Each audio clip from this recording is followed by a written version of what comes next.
ગુજરાતના તમામ તાજા અને મહત્વના સમાચાર જોવા માટે મિત્રો અમારી યુટ્યુબ ચેનલ લોકલ ગુજરાતને લાઇક અને સબસ્ક્રાઇબ કરવાનું ભૂલતા નહીં, જેથી કરીને તમામ મહત્વના સમાચાર મળતા રહે। મિત્રો, હાલના મોટા સમાચાર આવી રહ્યા છે। મિત્રો, રાશન કાર્ડ ધારકો માટે ખુશીના સમાચાર।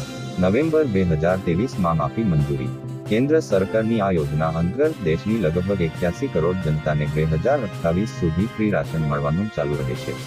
કેન્દ્રીય મંત્રીમંડળ દ્વારા નવેમ્બર 2023માં પ્રધાનમંત્રી ગરીબ કલ્યાણ અન્ન યોજના PMGKY ને 5 વર્ષ માટે આગળ વધારવાની મંજૂરી આપી દીધી છે। યોજનાને આગળ વધારતા સરકાર તરફથી લગભગ 11.8 લાખ કરોડ રૂપિયાનો ખર્ચ કરવામાં આવશે। યોજનાના વિસ્તારને 1 જાન્યુઆરી 2028 લાગુ કરવામાં આવશે। ઉત્પાદનમાં ઘટાડો। ભાવ સારા મળતા ખેડૂતોને રાહત। વાતાવરણની પ્રતિકૂળતા અને માવઠાને કારણે બટેકાના ઉત્પાદનમાં ઘટાડો થયો છે, પરંતુ ભાવ સારો મળતા ખેડૂતોમાં ખુશીનો માહોલ છે। સરેરાશ રૂ.20 થી 340 સુધીનો ભાવ ખેડૂતોને મળી રહ્યો છે। પોખરાજ બટેકાનો ભાવ રૂ.20 થી 260 રૂપિયા મળતા ધરતીપુત્રોને રાહત થઈ છે। આ વખતે વીજે 325 350 મણ ઉત્પાદન ખેડૂતોને મળી રહ્યું છે। અરવલ્લી જિલ્લાના કોલ્ડ સ્ટોરેજમાં બટાકાની આવક શરૂ થઈ ગઈ છે। આગળના સમાચાર જોઈએ તો મિત્રો, ઘઉંનો રેકોર્ડ બ્રેક ભાવ બોલાયો।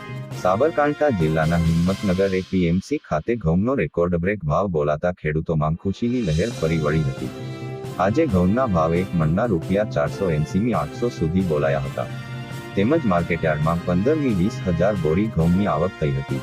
ઉપરાંત મકાઈના 450 રૂપિયા થી 500 રૂપિયા પ્રતિ મણ, એરંડાના 1,100 રૂપિયા થી 1,150 રૂપિયા પ્રતિ મણ, દેશી ચણા 1,025 રૂપિયા થી 1,100 રૂપિયા પ્રતિ મણ તેમજ કાબુલી ચણા 1,600 રૂપિયા થી 2,150 રૂપિયા પ્રતિ મણ બોલાયો હતો।